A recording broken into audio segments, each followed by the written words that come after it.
My wife told a table full of her friends that she married me for my looks, not my brains, while I stood there holding chips. When I told her I was done being her punchline, she smirked and said, "Oh please, you love my friends. You just like pretending you don't." I just stared at her. That was 9 months ago. Yesterday, she deleted everything after the comments turned on her. My wife kept humiliating me in front of her friends for years, but her last attempt to publicly shame me backfired. I have been married to my wife, Laura, for 5 years. When we were dating, I thought she was witty, charming, and confident. But over time, I realized her humor wasn't clever. It was cruel, and I was her favorite punchline. About a year into our marriage, she invited her friends over for dinner. I cooked because I enjoy it, and one of her friends complimented the food. Instead of letting me have that moment, Laura smirked and said, "Yeah, he's great in the kitchen, probably because it's the only place he's useful." Her friends laughed. I laughed too, even though my face burned. Later, I told her it hurt. She rolled her eyes. "Oh my God, you're so sensitive." They knew I was joking. It became routine. Her jokes escalated over time. If I mentioned work, "Don't get him started unless you want to fall asleep." If I was tired, "Maybe if you actually exercised instead of just thinking about it." If I shared an achievement, "Wow, now he can finally afford something other than instant noodles." At a BBQ, her friend asked if I could fix things around the house. Laura jumped in. "Fix things? He's great at breaking them. That's sort of the same thing, right?" Everyone laughed. I swallowed my pride and smiled like it was fine. Whenever I tried to talk to her about it, she'd turn it around. "You're overreacting. Stop being dramatic. If you can't take a joke, that's your problem." Once I told her she embarrassed me on purpose. She shot back, "So now I'm an abusive wife just because I have a personality?" A few months ago, at a birthday dinner, someone asked if we were planning to have kids. Before I could speak, Laura laughed and said, "With his genes? I'd have to think twice about that." Her friends roared with laughter. I wanted the floor to swallow me whole. Last month, she had friends over again. I brought out snacks while she told an exaggerated story about me panicking the first time I changed a tire. She ended with, "Good thing I married him for his looks, not his brains." Everyone laughed again. I stood there holding a bowl of chips, feeling humiliated in my own home. That night, I told her, "If you keep treating me like this, I'm done going places with you." Her smirk was instant. "Oh please, you love my friends. You just like pretending you don't." 2 weeks later, she wanted me to go to another dinner with her friends. I refused. She huffed, "So you're just going to make me look bad?" I said, "No, I'm just done being your punchline." A few days later, I ran into one of her friends at the grocery store. She awkwardly said, "I hope you don't take Laura's jokes too seriously. Sometimes she goes too far." That was all I needed. I realized I'd spent years pretending her cruelty was just her way, when even her friends could see the truth. That night, I told her, "I want a divorce." She laughed like it was a joke. Then her smile fell. "You're seriously ending this over a few harmless comments?" "No," I said. "I'm ending it because you've made it clear you have no respect for me." She tried guilt-tripping me. "So you're throwing away our marriage because you can't handle my personality?" I told her, "Your personality isn't the problem. Your cruelty is." She packed a bag and went to stay with a friend. I filed for divorce the next day. A week later, she went on Facebook and posted a long rant about fragile men who can't take a strong woman's sense of humor. She painted herself as this poor wife abandoned by an insecure husband. Except the comments didn't go how she planned. At first, a few of her friends commented things like, "You're better off without him." But then others, including some of the people who had been at those dinners, started chiming in. One wrote, "Laura, we love you, but honestly, you were kind of harsh with him sometimes." Another, "I thought you two were fine, but now that I think about it, you did put him down a lot in front of us." Then it snowballed. People started recalling specific things she'd said. Others flat out told her she was out of line. She deleted the post within hours. Now it's been a month since I left. She still sends the occasional angry text, but I don't respond. But yesterday, I went to check my bank account to pay rent, and the balance was zero. Every cent from our joint savings was gone. An hour later, I got a text from Laura. "Consider it compensation for wasting my time." My hands shook as I stared at the phone screen, then back at my laptop showing the empty account. $47,000 gone. I called the bank immediately, but they confirmed what I already knew. Joint account holders can withdraw funds without the other's permission. Next call was to James, my divorce attorney, who told me to screenshot everything and come to his office first thing in the morning. I couldn't sleep that night, just kept checking the account like the money might magically reappear. James filed an emergency motion the next day for financial misconduct and asset dissipation. 2 days later, Becca called me out of nowhere, said she needed to talk about Laura, and it was important. We met at a coffee shop downtown where she slid her phone across the table, showing me a text thread from 6 weeks ago where Laura had written about getting her ducks in a row and how I wouldn't know what hit me. Another message said she deserved every penny for putting up with my weakness. Becca's hands trembled as she scrolled through more messages where Laura bragged about planning to clean out the accounts before I could react. She agreed to provide these texts to James as evidence, said she couldn't watch Laura destroy someone like this anymore. A week later, the emergency hearing arrived and I wore my only suit, trying to keep my hands steady as James carried a binder of evidence 2 inches thick into the courtroom. Laura walked in wearing designer clothes I'd never seen before, probably bought with our savings, her new lawyer Kenneth trailing behind her. Judge Wells reviewed the evidence carefully, her expression growing sharper with each page she turned. She looked directly at Laura and asked her to explain why she withdrew $47,000 from joint savings 1 month after divorce proceedings began. Laura's rehearsed answer about protecting herself from financial abuse fell apart when James presented 5 years of tax returns, showing we'd contributed equally to that account. The judge's voice turned cold as she ordered Laura to return $30,000 to a court-controlled account within 72 hours, with the remaining remaining $17,000 to be addressed in final divorce proceedings. Laura's face went through disbelief, then rage, then this cold calculation as she hissed to her lawyer that this was ridiculous. Outside the courthouse, Kenneth tried damage control, suggesting mediation to James, who shut him down immediately. Said Laura had poisoned that well when she stole my financial security, and we'd see them at trial. Laura stormed past us to a new BMW I didn't recognize, probably leased with our money. 3 days later, the court-controlled account showed a $30,000 deposit, and I could finally breathe again, though the money stayed frozen pending the divorce trial. David came over to help me create a strict budget while we waited. Told me she'd shown her true colors and no judge would forget this. I started therapy with Dr. Jennifer Park now that I could afford it again, and she validated what I'd been feeling. Said financial abuse is abuse, and my reactions were normal responses to abnormal treatment. We started unpacking 4 years of systematic humiliation, all the times Laura had torn me down in public and private. Then Laura emailed me directly, violating the lawyer-only communication rule we'd established, writing that I'd turned everyone against her and this wasn't over. James filed this violation with the court immediately, adding it to our growing documentation of her hostile behavior. 2 weeks later, Becca called me in tears because Laura had found out about the texts and was telling everyone Becca had betrayed her, that she was jealous of Laura's success. Laura had even called Becca's HR department trying to get her fired, the cruelty extending beyond just me now. James subpoenaed Laura's financial records and discovered she'd opened a separate account 3 months before filing for divorce, moving her bonuses there while still taking half my paycheck for our joint expenses. He noted this showed premeditation, that she'd been planning her exit while still humiliating me publicly at every opportunity. Sandra called me that evening with news that made my jaw drop. She'd been quietly taking screenshots of Laura's Instagram and Facebook posts for weeks without telling me. She sent me folder after folder of evidence showing Laura at fancy restaurants, posting pictures of designer shopping bags, and checking into expensive hotels. The timestamps were damning because half of these posts happened after she'd claimed poverty in her court filings. Sandra pointed out how Laura wasn't even trying to hide her spending, posting pictures of her new Gucci purse while simultaneously telling the court she couldn't afford groceries. James was thrilled when I forwarded everything to him the next morning. 3 days later, I was at the grocery store picking up some milk when someone tapped my shoulder. I turned around to see a tall guy with dark hair looking uncomfortable. He introduced himself as Tom Harrison and said he was dating Laura. My stomach twisted as he explained that some things weren't adding up about what Laura had told him. We ended up sitting in his car in the parking lot while he spilled everything. Laura had told him I was physically abusive and that she'd escaped with nothing but the clothes on her back. He'd started questioning things when she showed up to dates in a new BMW wearing designer clothes. I wonder why Laura thought she could drain their entire savings account and just text him about it like that's normal. Something tells me this isn't the first time she's done something calculated like this. The way she called it compensation seems too practiced. When he asked about the expensive stuff, she claimed they were gifts from supportive friends who were helping her rebuild. The real shock came when he mentioned they'd been dating for 4 months. I pulled out my phone and showed him the divorce filing date from 2 months ago. His face went white as he checked his phone and confirmed they'd started talking on dating apps in January, 3 full months before I'd even filed for divorce. He looked like he might throw up right there in the parking lot. I gave him James's number and suggested he might want to share what he knew. Tom agreed immediately and said he had screenshots of everything, including Laura's dating profile from January. The profile was brutal because she'd described herself as single and ready to mingle after escaping an abusive marriage. He showed me the screenshots on his phone, and I could see our living room in the background of her profile pictures. My books were visible on the shelf behind her, and even our wedding photo was partially in frame. James met with Tom the next day and came away with a goldmine of evidence. A month passed before depositions finally started, and Laura showed up looking confident until James started presenting evidence. She stuck to her victim story right up until James pulled out the dating profile screenshots. Her lawyer immediately requested a recess, and I could hear them arguing in the hallway through the closed door. The court reporter kept having to mark down that the witness declined to answer when they came back. I met with Jennifer, my therapist, later that week to process everything. She helped me see how Laura's public humiliation had been her way of justifying the cheating to herself. Every cruel joke had been projection, making me look bad so she could feel better about betraying me. The pattern was so clear now that I couldn't believe I'd missed it for so long. David invited me over for dinner with him and his wife the following weekend. Watching them together was like seeing what a healthy relationship actually looked like for the first time. They teased each other, but you could feel the love behind every word. His wife kept assuring me I'd find someone who treated me right once I healed from Laura's poison. Their kids were running around laughing, and the whole house felt warm in a way mine never had. Laura's deposition resumed 2 weeks later, and she tried to minimize everything as just joking around. James let her talk for a while before pulling out his laptop and hitting play on an audio file. Becca had been recording video at one of the dinner parties for someone's birthday and caught everything. Laura's voice filled the room, dripping with contempt as she told her friends I was basically useless, except as a paycheck. The video showed me in the background serving drinks to everyone while they laughed. You could see my face clearly, and the hurt was obvious, even though I was trying to smile. Laura's friends looked uncomfortable in the video, and several of them glanced away when she really got going. The court reporter typed every word while Laura's lawyer kept objecting unsuccessfully. James played 3 more clips from different occasions that Becca had recorded, each one showing the same pattern of cruelty. James James sat back in his chair and let the silence fill the room while Laura's face went from red to white to red again, and Kenneth shuffled through his papers like he was looking for something that could help, but we all knew there wasn't anything. The court reporter's fingers stayed ready over her keyboard, and James pulled out more papers from his briefcase and slid them across the table toward Kenneth, who read them, and his shoulders dropped even more. These were the amended divorce papers James had prepared, and they added adultery and emotional abuse to the grounds for divorce, which Colorado might be a no-fault state, but marital misconduct still affects how property gets divided. James tapped the papers and said Laura handed us everything we need, and this won't go to trial because they'll settle. Kenneth whispered something to Laura, who shook her head hard, but Kenneth kept talking and pointing at the papers and the videos we'd just watched. 2 weeks passed before I finally got around to cleaning out the garage because I couldn't stand looking at all our stuff anymore. Box after box of photos from vacations and holidays and dinners with friends, all showing this woman smiling next to me, who seemed like a complete stranger now. Or maybe I was just finally seeing who she really was all along. I kept the legal documents and tax records, but everything else went to Goodwill, including our wedding album, which the volunteer at the donation center asked if I was sure about, and I just nodded and walked away. Kenneth called James 3 days later requesting a settlement conference, and Laura's first offer was 40% of assets if I would stop pursuing the emotional abuse angle, which made James actually laugh out loud on the phone. He told Kenneth we'd counter with 70% for us plus the house, and Laura was lucky we weren't pursuing damages for intentional infliction of emotional distress, which was a real thing, apparently. My phone buzzed that night with a text from Becca saying Laura had been banned from their friend group after more people came forward about witnessing the abuse over the years. She wrote that they should have spoken up sooner, and they enabled her by laughing, and she was sorry, which I appreciated, but it didn't change anything now. The settlement conference was scheduled for the following Monday at the courthouse, and I got there early to go over everything with James one more time. Laura walked in wearing designer sunglasses, even though we were inside, and you could see she'd been crying recently from the puffiness around her eyes that the makeup couldn't quite hide. Kenneth presented their new offer, which was a 50-50 split, where she'd keep her BMW and I'd keep the house, but James just pushed the recording from the deposition toward them and said 70-30, or we go to trial with all the adultery and abuse evidence. The mediator was this older woman who looked like she'd seen everything, and she reviewed both positions carefully before looking directly at Laura. She said, "Ms. Johnson, the evidence of financial misconduct and emotional abuse is substantial, and Mr. Mitchell's offer is generous, considering Colorado law permits unequal distribution for economic misconduct." Laura's hands were clenching and unclenching on the table, and you could see her jaw working like she was grinding her teeth. During the break, I went to get water from the fountain down the hall, and heard Laura arguing with Kenneth near the bathroom, saying this was insane, and I was stealing from her. Kenneth's voice was sharp when he told her she stole first, and she documented her affair, and she was recorded abusing me, so she needed to take the deal. 3 days went by with no word, and then James called to say Laura accepted the settlement where I'd receive 70% of assets, plus the house and my retirement accounts would stay untouched, while she'd keep her car and $50,000. The paperwork would take weeks to finalize, but the war was basically over, and I felt empty instead of victorious, like I thought I would. Jennifer, my therapist, validated that emptiness at our next session, saying I loved who I thought Laura was, and grieving that person while the real person still exists creates complicated grief. We worked on separating the fantasy from reality, and acknowledging that both were real to me at different times, which helped a little, but not much. Tom reached out through Facebook Messenger, which surprised me since I didn't even know he knew who I was, but he said he broke up with Laura after learning the truth from the deposition. He shared that she tried the same humiliation tactics with him and called him weak when he questioned her stories about me, and he only lasted 2 weeks after hearing everything while I survived 4 years, so I was stronger than I knew. David showed up at my door the next day with a six-pack and dragged me to this packed sports bar downtown where people were watching the Broncos game and living their normal lives. The noise felt good after months of lawyers and depositions, and I actually laughed when someone spilled beer on David's shoes and he just shrugged it off. He watched me relax into my chair and said I looked different, like I could finally breathe again, and he was right, because I'd spent years tensing up before Laura walked into any room. 3 weeks passed before the moving trucks showed up, and Laura came to get her stuff with her sister helping her pack boxes. She didn't say anything while loading her grandmother's china and the art we'd bought in Santa Fe, until she noticed I'd already taken down every photo of us from the walls and shelves. She stopped packing and stared at the empty spaces where our wedding photos used to hang. I told her she'd been gone from those pictures long before I took them down, and she just went back to wrapping dishes in newspaper. Her hands started shaking when she taped up the last box, and suddenly she was screaming that I'd ruined everything, that all her friends thought she was terrible, that her reputation was destroyed. I stayed calm and reminded her that I'd just told the truth, and people made their own decisions about what that meant. She grabbed her purse and left without taking 3 boxes of books and old college stuff, but I figured I'd ship them to her sister's place where she was staying. That night, the house felt completely different without her things taking up space, and I cooked salmon without worrying about her complaining about the smell. Sandra came over with wine, and we sat on the back deck watching the sunset over the mountains, and she raised her glass to say something about freedom, but we just clinked glasses instead. Laura's playing victim while her dating profile screams single and ready to mingle with their wedding photo literally visible in the background. That's some next-level denial right there, folks. Nothing says, I'm totally available, like photographic evidence of your existing marriage lurking behind you. The nightmares started a few days later, where I'd be standing in front of crowds trying to speak, but no sound would come out no matter how hard I tried. My therapist, Jennifer, said it made sense because I'd been silenced for so long that my brain was still processing what that meant. She kept reminding me to use my voice even when it felt scary. Becca called out of nowhere, inviting me to a dinner party with the old friend group, and my first instinct was to say no, because the anxiety hit immediately. But I forced myself to go and spent the whole drive practicing normal conversation in my head. People actually listened when I talked about my new project at work, and someone mentioned they'd missed having me around. The real version, not the nervous one who barely spoke. A month later, James called while I was grocery shopping to tell me Laura was trying to contest the settlement, claiming she'd signed under duress. He had all the documentation showing she'd had 3 separate mediation sessions with her own lawyer present, so the judge would probably throw it out fast. The hearing only took 20 minutes, with the judge looking through the mediation recordings and notes from both lawyers before dismissing Laura's claim completely. She told Laura the settlement was negotiated fairly over multiple sessions, and the court found 0 evidence of any duress. Meanwhile, Tom had posted something on LinkedIn about dealing with manipulative people in relationships without using Laura's name, but with enough details that everyone in Denver's marketing scene figured it out. 3 different clients pulled their contracts from Laura's firm within a week, and her boss had to reassign her accounts to other people. I found myself feeling weirdly sad watching her whole professional life fall apart through mutual connections posting about it online. Jennifer helped me understand that I was grieving the person I'd hoped Laura would become, which was totally separate from accepting who she actually was. 2 weeks passed before James called about the final divorce papers being ready. I drove to his office downtown and sat across from him while he flipped through each page, pointing at signature lines with his pen. The stack was thicker than I expected. 5 years of marriage reduced to legal language about asset division and spousal support waivers. My hand stayed steady as I signed my name over and over, watching the ink dry on each page. James mentioned that most clients either cry or pop champagne at this point, but I just felt ready for whatever came next. The house transfer paperwork came through 3 days later, making me the sole owner of our place in Denver. I started with a bedroom that Laura had insisted stay beige because it was sophisticated, and rolled deep blue paint over every wall. The hardware store guy helped me load gallons of paint into my truck along with new light fixtures and cabinet handles. Each room got transformed bit by bit, her minimalist prison becoming an actual home. Sandra came over the next weekend with her SUV packed full of stuff from Home Goods and Target. We hung colorful abstract art where Laura's blank walls had been, added throw pillows to the couch she'd kept bare, and put plants in every corner. Sandra laughed while arranging books on the shelves Laura had kept empty for aesthetic purposes, and told me I was finally allowed to have personality in my own space. The house felt different with each change, less like a museum and more like somewhere a person actually lived. 3 weeks after the divorce finalized, I was grabbing groceries at Whole Foods when I spotted Laura near the organic produce section. She had her hand on some guy's arm, laughing at something he said with that same performative laugh I remembered. The guy looked young, maybe late 20s, with eager eyes and nervous energy that made my stomach drop. He was nodding too much at everything she said, hanging on her words like I used to do. Our eyes met across the display of apples, and I saw her recognize that I understood exactly what was happening. The pattern was already repeating itself with someone new. The guy noticed me looking and walked over while Laura was examining tomatoes. He stuck out his hand and asked if I was Marcus because Laura talked about me sometimes. His handshake was weak and sweaty, his smile too eager to please. I told him to be careful, just those 2 words, and watched confusion cross his face. Laura's voice cut sharp across the produce section, calling him back, that familiar edge already in her tone. He hurried back to her like a trained dog, and I left my half-full cart right there and walked out. David had been bugging me for weeks to join his recreational softball team that played Sunday mornings at the park. I finally said yes, mostly to fill the weekends that used to be consumed by Laura's social events. The first game, I made a diving catch in right field that had the whole team cheering, genuine excitement without any hidden insults or backhanded compliments. These people didn't know my history, didn't see me as Laura's punching bag, just saw a guy who could play decent softball. After games, we'd go to this sports bar downtown where the owner knew David and always saved us a big table in back. One of my teammates, Amy, asked about my divorce while we were waiting for our food. I kept it simple and just said my ex was emotionally abusive and I finally got out. She raised her beer and said it takes real courage to leave situations like that. The validation from someone who didn't even know the full story hit harder than I expected. Work transformed once I wasn't spending mental energy defending myself at home. My manager pulled me aside after a particularly productive sprint and said whatever I was doing differently, I should keep it up because my output had nearly doubled. I realized I'd been operating at half capacity for years, using so much energy just to survive Laura's constant warfare that I had nothing left for actual work. Projects that used to take me weeks now wrapped up in days, and I actually enjoyed problem solving again instead of just going through the motions. Becca texted me one evening saying Laura had been reaching out to their friend group, trying to get back in everyone's good graces. She was apparently telling people I'd manipulated everyone against her, and that the whole situation was blown out of proportion. Most people weren't buying it according to Becca, but it was creating awkward dynamics at group events. Some friends were keeping their distance from Laura, while others thought everyone deserved second chances and were letting her back in. The group was basically splitting down the middle over whether to maintain the boundaries they'd set. A week later, Tom messaged me with news that made everything click into place. Laura's firm had let her go after she humiliated an intern during a client presentation, apparently tearing apart his work in front of everyone until he was nearly in tears. Multiple people had complained to HR about her behavior toward junior staff over the past months, and the intern incident was the final straw. The pattern wasn't just about romantic partners, it was how she treated anyone she saw as beneath her. 3 months after the divorce was final, I sat in Jennifer's office watching her scribble notes while I talked about ordering pizza without asking anyone's permission first. She looked up and said I wasn't seeking approval to speak anymore, wasn't starting every opinion with an apology, and the healing was showing in how I carried myself. We talked about maybe dating someday. Not now, but the idea didn't make me panic anymore. That weekend, I invited David, Sandra, and some other friends over for dinner, cooking lamb shanks with risotto and a chocolate souffle for dessert. Dishes I'd never attempted when Laura was around because she'd mock any mistake. Everyone ate and complimented the food without any cruel edges, and David mentioned this was what normal felt like, just friends enjoying a meal without someone getting torn down. The next week at softball practice, Amy asked if I wanted to grab coffee after the game. We sat at a small cafe talking about books and hiking trails and our jobs, and when I made a joke about my terrible batting average, she laughed without any meanness behind it, just genuine amusement. Everything felt different without the constant fear of being mocked. Then my phone buzzed with an email from an address I didn't recognize, but the first line made my stomach drop. Laura had found a way around my blocks to write that she knew she'd hurt me. She was in therapy now and wanted to apologize properly if we could meet. I forwarded it to James immediately, and he called within minutes to warn me this was classic hoovering, trying to suck me back into her orbit, and I shouldn't respond under any circumstances. The email stuck in my head for days, making me second-guess everything until Jennifer helped me see it clearly during our next session. She explained that real apologies need changed behavior over time, not just words, and Laura had shown me who she was consistently for years, so I should believe the pattern, not this sudden promise. I deleted the email without answering. A few days later, Sandra called to tell me she'd seen Laura at a marketing conference downtown, alone and looking rough, and when Sandra walked past, Laura stared through her like she wasn't even there. But Sandra heard Laura asking someone else about me, trying to find out where I was working now, which made my skin crawl knowing she was still trying to track my life. Spring came, and I decided to take a solo hiking trip to Rocky Mountain National Park, something Laura always called boring and pointless. I spent 3 days on the trails, camping under stars, feeling the weight of everything lifting with each mile climbed. The mountains gave me clarity about surviving, rebuilding, choosing my own path forward. When I got back, Amy texted asking if she could join me on my next hike. Why's Laura suddenly in therapy and wanting to apologize right after losing her job for doing the exact same thing to an intern that she did to Marcus? The timing seems awfully convenient when her whole world's falling apart. We took a moderate trail up to Hanging Lake, and halfway up she told me about her ex-husband who'd controlled everything she did through constant criticism and manipulation. She said the hardest part was accepting it was abuse, since society doesn't see emotional violence the same as physical violence, and hearing someone else understand that specific pain felt like being truly seen for the first time in years. Back home, I started filling the house with things Laura had banned or mocked. I bought science fiction novels and displayed them on new bookshelves, set up an easel in the spare room to paint again, organized board game nights with friends who actually wanted to play. Each edition felt like reclaiming pieces of myself she'd stolen. Then, last Tuesday evening, I heard pounding on my front door and saw Laura through the peephole, standing there with her arms crossed. She demanded closure, said she needed it to move on, kept knocking harder when I didn't immediately open the door. I cracked it open just enough to speak through the chain and told her she got her closure when she stole our savings, when she humiliated me for years, and I didn't owe her anything else. She started yelling about my cruelty, how I was being vindictive and cold, but I closed the door and called the police to report her violating the no-contact order while she screamed at my closed door about what a coward I was. The cops showed up about 10 minutes later while she was still pounding on my door and screaming about how I'd ruined her life. I watched through the peephole as 2 officers approached her, and she immediately switched to victim mode, crying about how I wouldn't let her get her things from inside. The female officer asked if she lived here, and Laura said no. We were divorced, and the officer told her she needed to leave immediately or face arrest for trespassing and violating a restraining order. Laura tried arguing that I was keeping her property, but the officers weren't having it, and walked her to her car while she shot death glares at my house. After they left, I went down to the station to file a formal report about the incident. The officer taking my statement nodded knowingly when I described Laura's behavior and said emotional abusers often can't accept losing control, then told me to document everything in case she escalated. 5 months after the divorce was final, I was having coffee with Becca, who'd stayed friends with me despite everything with Laura. She looked uncomfortable as she told me she'd seen Laura at a restaurant with her new boyfriend, loudly mocking his menu choices in front of the whole place. Becca said everyone could see him shrinking into himself just like I used to do, and the cycle was already repeating. Around that same time, Amy and I had started actually dating after months of just being friends at the gym. We took things slow and careful, both of us carrying baggage from past relationships. When I apologized for being cautious about everything, she just squeezed my hand and said we both had healing to do and should be patient with each other. Her respect for boundaries felt completely foreign after years with Laura. Then the letter came from some law firm I'd never heard of, asking about forcing a sale of the house to get Laura her share of the equity. I called James immediately, and he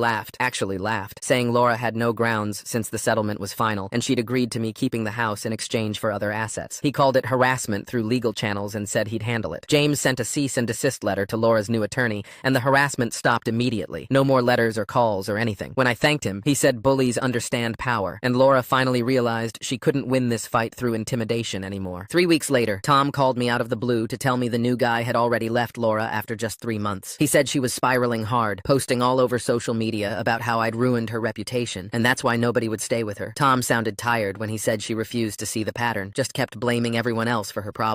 That conversation stuck with me for days, making me think about all the other people who'd probably gone through this with her before me, and all the ones who would come after. When I brought it up in therapy, Jennifer reminded me I couldn't save everyone from Laura's abuse, that saving myself was enough, though the guilt about future victims never completely went away. 6 months after the divorce, our softball team had an end-of-season barbecue at the park. I was flipping burgers and telling stories, making people laugh without constantly checking if I'd said something wrong. When someone complimented my cooking, Amy squeezed my hand and whispered that I was amazing. Just that, no qualifiers or hidden insults waiting to spring out. Sandra called me the next morning with news that Laura had been reaching out to our extended family, trying to maintain relationships with my aunts and cousins. But Mom had shut her down hard, telling everyone that anyone who treats family like Laura treated me wasn't welcome at family gatherings anymore. Sandra said even our cousins who'd always liked Laura were backing away from her now that they knew the full story. That night, I sat down with the journal Jennifer had suggested I keep, writing down all the recovery milestones I'd hit without really noticing them happening. The list was longer than I expected. Things like sleeping through the night without anxiety dreams, speaking up in meetings without second-guessing every word, accepting compliments without immediately deflecting them, and trusting that Amy's affection was real and not a setup for mockery. Each entry was proof that I was actually healing, actually moving forward, even when progress felt invisible day to day. That weekend, Amy came over and we decided to make pasta from scratch, something I'd never tried during my marriage because Laura would have found 10 ways to mock my attempts. The kitchen filled with flour dust as we rolled out the dough, and when I turned away for just a second to grab olive oil, smoke started rising from the pan where I'd left garlic cooking on high heat. The smell of burnt garlic filled the apartment, and I stood there frozen, waiting for the criticism, the eye roll, the comment about how I couldn't even handle basic cooking. But Amy just laughed and opened a window while scraping the blackened bits into the trash. We started over with fresh garlic, and she showed me how to keep the heat low, stirring constantly, and when the pasta turned out slightly chewy, she said it had character. That perfect was boring anyway. 3 days later, my phone buzzed with a message from Becca containing a screenshot of Laura's latest Facebook post, where she'd written this long thing about thriving after escaping a toxic marriage and finding her true self. The comments section was brutal, with people who'd been at those dinners calling her out, saying things like they remembered her being the cruel one, asking if this was really the narrative she wanted to push. And one person straight up wrote that watching her humiliate me had been uncomfortable for years. More screenshots kept coming as the post devolved into people sharing specific examples of things she'd said about me. And within 2 hours, Laura had deleted everything. But the damage was done because people had already taken their own screenshots. The next morning, David called to tell me I needed to see something on Reddit. And when I logged on, there was this thread in the Denver subreddit titled "Dating a Narcissist Nearly Destroyed Me," with thousands of upvotes. The guy didn't use Laura's name, but described someone who worked at a downtown marketing firm, lived in a specific luxury building, and had a pattern of public humiliation that sounded exactly like what I'd experienced. He wrote about how she'd mock him in front of friends, twist everything to make herself the victim, drain his bank account while calling him cheap, and the details were so specific that anyone who knew Laura would recognize her immediately. The comments exploded with other people sharing similar experiences with unnamed partners, but then someone posted that they knew exactly who this was about because their coworker had dated someone matching that description. Within hours, Laura's professional reputation was imploding as the thread got shared across Denver social media groups. Her company's name got mentioned, and people started connecting dots. My phone lit up with messages from mutual acquaintances asking if I'd seen it, and Sandra called saying I should add my own story, but I closed the laptop and went for a walk instead. Jennifer had told me during our last session that living well was the best revenge, that getting pulled into drama would only keep me stuck in Laura's orbit, and watching her face consequences without my participation felt like the right choice. Over the next week, the situation snowballed, as David reported that Laura had been asked to work from home indefinitely, while her company dealt with the PR nightmare. And then Becca texted that Laura couldn't make rent on her luxury apartment after the legal fees, and living beyond her means had drained her savings. Multiple people confirmed she was couch surfing, first with one friend, then another, each stay getting shorter as people realized what living with her actually meant. Her carefully constructed image of success was crumbling, and she had no one to blame but herself, though predictably she found a way to blame me anyway when an email appeared in my inbox with the subject line, "I hope you're happy." The message was short, but loaded with venom, saying I'd destroyed everything, that my vindictiveness had ruined her life, that she'd never forgive me for turning everyone against her, completely unable to see that her own actions had created this situation. Laura's getting served a reality sandwich with extra karma sauce, while our guy's making actual pasta and finding joy in burnt garlic. Sometimes the best recipes come from people who let you mess up the kitchen without keeping score. I forwarded it to James without responding, adding it to the file of documentation he was maintaining, and he replied that this was typical behavior for someone like Laura, who couldn't accept responsibility for their own choices. The old friend group that had witnessed years of her cruelty finally dissolved completely, as people chose sides or simply walked away from the drama entirely. And Becca sent one last message apologizing again for not standing up for me sooner, saying they'd all been cowards who enabled her behavior by laughing along. The validation helped, even though it came too late to undo the damage, but I was learning to focus on moving forward, rather than dwelling on what should have been different. A month passed, and I realized one morning that I hadn't thought about Laura in over a week, hadn't checked my phone anxiously for her messages, hadn't felt that familiar knot in my stomach when passing places we used to go together. Amy noticed the change too, mentioning over coffee that I seemed more present, that the tension in my shoulders had disappeared, that I wasn't constantly looking over my shoulder anymore, waiting for the next attack. The hypervigilance that had become my default state was finally fading as my nervous system learned it was safe to relax, to trust that cruel comments weren't hiding behind every interaction. Then came one last attempt at contact through a mutual acquaintance who didn't know our history, someone from Laura's gym who approached me at the grocery store saying Laura had asked her to pass along a message. The message was classic Laura, saying she was sorry for whatever misunderstandings had occurred between us, and suggesting we could move forward as friends who'd simply grown apart. No acknowledgement of the abuse, the theft, the cruelty, just vague language that minimized everything. I politely told the messenger that I wasn't interested in any contact, and to please not pass along any future messages, and she seemed to understand something deeper was going on, because she just nodded and apologized for bothering me. 6 months after the divorce was finalized, I stood in my living room surrounded by actual friends, people who'd shown up for me during the hardest period of my life, and the laughter filling the space was genuine, warm, free of hidden barbs or cruel edges. Amy raised her beer and said something about courage and resilience. David added something about Phoenix metaphors being cheesy but accurate, and Sandra just hugged me tight while whispering that she was proud of me for choosing myself. The house that had once echoed with Laura's mockery now held dinner parties where people actually enjoyed each other's company, where mistakes were met with help instead of humiliation, where I could burn garlic or tell a boring work story without becoming anyone's punchline. My bank account had recovered and grown beyond what it had been before. My credit score was excellent. My anxiety had faded to manageable levels that didn't require medication anymore. And therapy sessions had shifted from crisis management to building the life I actually wanted. The journey from that moment of standing in my kitchen holding chips while being mocked to standing in that same kitchen, teaching Amy my grandmother's sauce recipe, felt like crossing an ocean. Each day, a small wave that had carried me further from shore until I could no longer see the place I'd started from. Laura became a cautionary tale in my past, rather than a daily reality. Someone I'd learned from rather than someone who defined me. And while the scars remained, they no longer determined my choices or my worth. The friends who'd witnessed everything said I seemed like a completely different person, but really, I was just finally the person I'd always been underneath the constant criticism and fear. Someone who could laugh at his own mistakes without shame, who could accept compliments without deflecting, who could trust that love didn't require enduring cruelty. Recovery wasn't a straight line, and there were still moments when I'd catch myself apologizing for things that didn't need apologies, or tensing up when someone's tone shifted slightly. But those moments got rarer, and the recovery from them got faster as my new normal solidified. The divorce had cost me financially and emotionally, but it had given me back something priceless: the ability to exist in my own home, in my own life, without constantly monitoring someone else's mood or preparing for the next attack. People who met me after the divorce couldn't imagine me as the person I'd been during those years with Laura, quiet and defensive and always slightly on edge, because that version of me had been a survival mechanism rather than my true self. The Reddit thread about Laura eventually died down, but the reputation damage was permanent, and last I heard through the grapevine she'd moved to another city to start over, where people didn't know her history, though David joked that she'd probably find the same problems there